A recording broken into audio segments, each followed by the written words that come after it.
Hi everyone, welcome to Nano eLearn and back to Python tutorial series. In our previous session, we have learnt about different operators that are used in Python programming. Today, I would like to talk about different number systems that are used in Python: binary, decimal, octal and hexadecimal systems.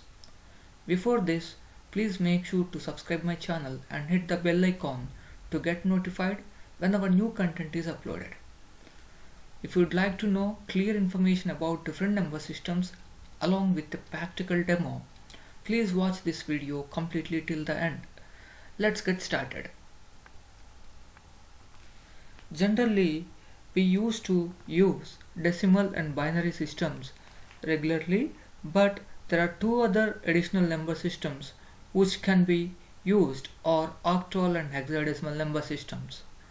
Before to get started and understand about different number systems in Python, let's start about and try to understand what is a number system.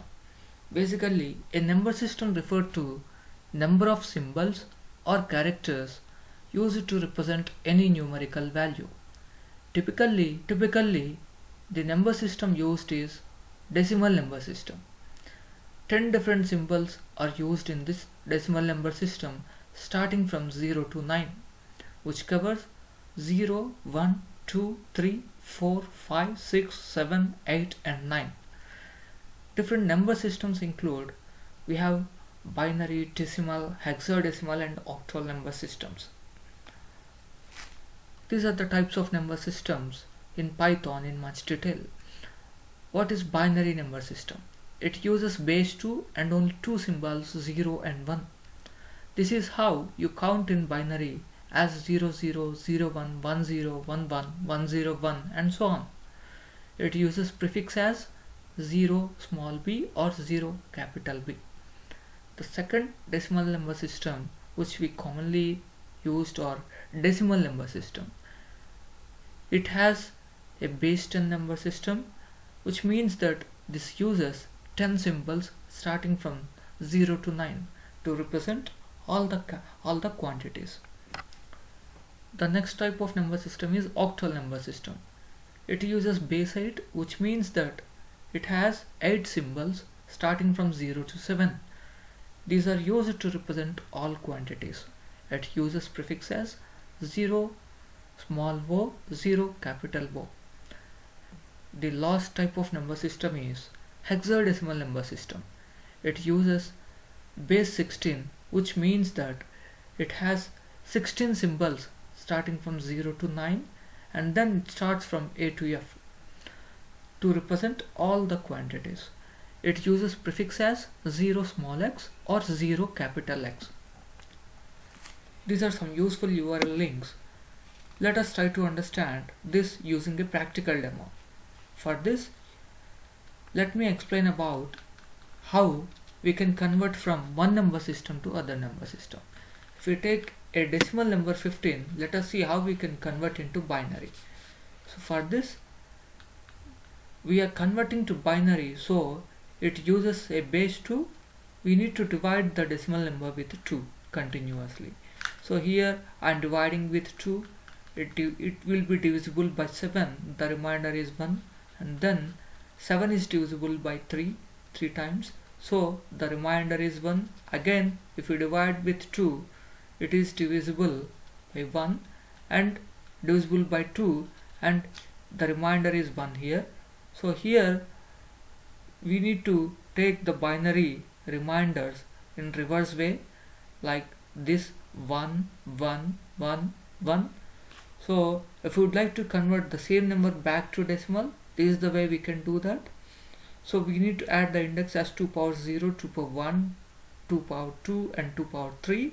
So if we count the equivalent numbers obtained for these indices, like 1 into 2 power 0 is 1 into 1, 1, 1 into 2 is 2, 1 into 4 is 4, 1 into 8 is 8. If we count all the values, it will be equivalent to 15. So this is how we can convert from decimal to binary and vice versa. Let us try to understand this using a practical demo. I am opening the IDE IDLE shell. Let us see how this works. I'm taking a number, say some 15. Here I am converting the number, decimal number 15, into binary format. For this we need to use the function bin. So if I enter, it uses the prefix 0b as I just explained, and it gives its binary equivalent, which I just explained. Similarly, we can convert the binary form into decimal form too. That is, the vice versa will also be possible. It works like this. Similarly, to convert a number to hexadecimal, we can use hexadecimal. We need to use the hex function for this. So it gives the value as f. So with the prefix 0x. Similarly, we can convert a decimal number to octal. Say I am taking, say, 10. It gives 0012. So the octal of 10 is octal equivalent of 10 is 12 here. So these are we can convert from one number to one system to other system. Similarly, if you type 0xf, we can equivalent decimal number for f is obtained as 15. Similarly, if you give the same octal number of 10, we obtained as 0 or 12. If we give the same number, it will be converted into its decimal equivalent. So these are we can able to convert from one system to other system. That's all for today's session. Thanks for watching my video. Happy learning. Have a good day.